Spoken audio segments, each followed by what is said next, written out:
This is going to be video number 51 on your Firearms Defense channel.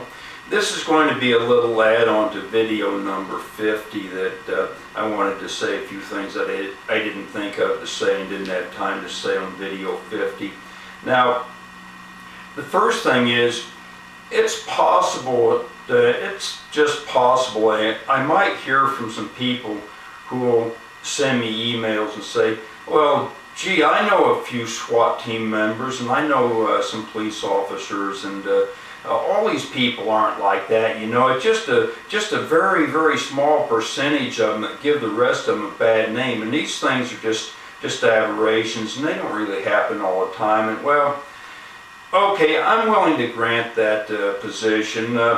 I'm willing to grant that the 98% of the SWAT officers who are sadistic action junkies and enjoy killing people give the other 2% of them a bad name. That's entirely possible. But see, here we're getting away from what the real problem is again, and the real problem is not that 98% of the SWAT officers out there are sadistic action junkies who enjoy killing people. That's not the problem.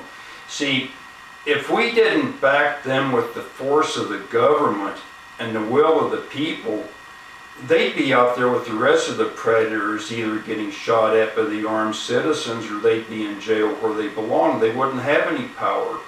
It's only the fact that the government gives them the power to do what they do, and the government derives their power from the citizens. So this is a real problem, and until we see through this and realize what the real problem is, we're not going to make any headway against this, and we're going to continue to have what we have now, which is they're going to do what they're going to do and just go totally unchecked, and nothing's going to be done about it. Now, here's another idea that we have to get over too.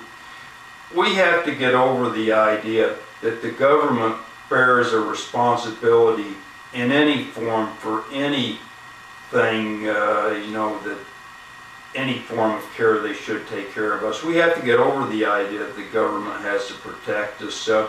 An example of this that I can think of is this Nigerian that got on this airplane over in Europe someplace. Well, everybody was all upset because Homeland Security or whoever failed to keep this guy off the airplane. It wasn't their responsibility to keep him off the airplane.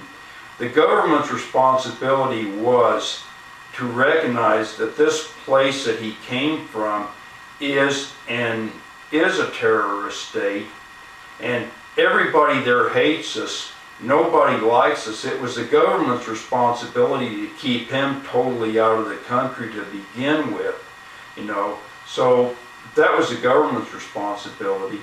But once he gets on the airplane, there should be 20% of the people armed and just kill the guy or whatever. As it was, the passengers saved the airplane from going down, and that's what should happen. That's what needs to happen. The people need to take responsibility for their own safety.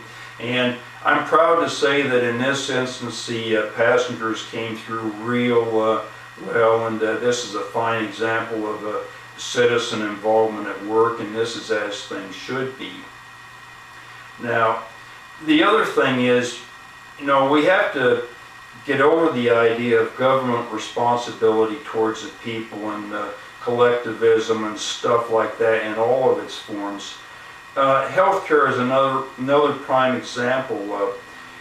Everybody wanted the healthcare problem to be fixed, and President Obama and the Democrats are trying to fix the healthcare problem by generating a 2,078-page healthcare bill, and now everybody's all upset. Well, we have to get totally over the idea that the government bears any responsibility towards our healthcare. I'll give you a prime example. This is just the way my mindset runs. I happen to have insurance. I'm well taken care of healthcare-wise, but if my financial condition was such that I couldn't afford health insurance, I couldn't afford health care, and if I developed some form of cancer and I needed an operation and it was going to cost $100,000 and I didn't have it, you know, That's just too bad. I'd be willing to die, you know. I wouldn't think that, well, you know, the government's responsible for this. They've got to provide me with this. I wouldn't think that. I say, well, too bad I didn't make provisions for this. It's my responsibility to see if this gets taken care of. I fail, and that's just the way it is. So this is the number one thing that we have to start realizing. As bad as the SWAT team and the police state and all of this is, it's only an extension of our lack of willingness to take care of what should be things that should be our own responsibility. And I'm going to close this video off now, and this is enough here to think about, and I'm going to close this off and go on to video 52.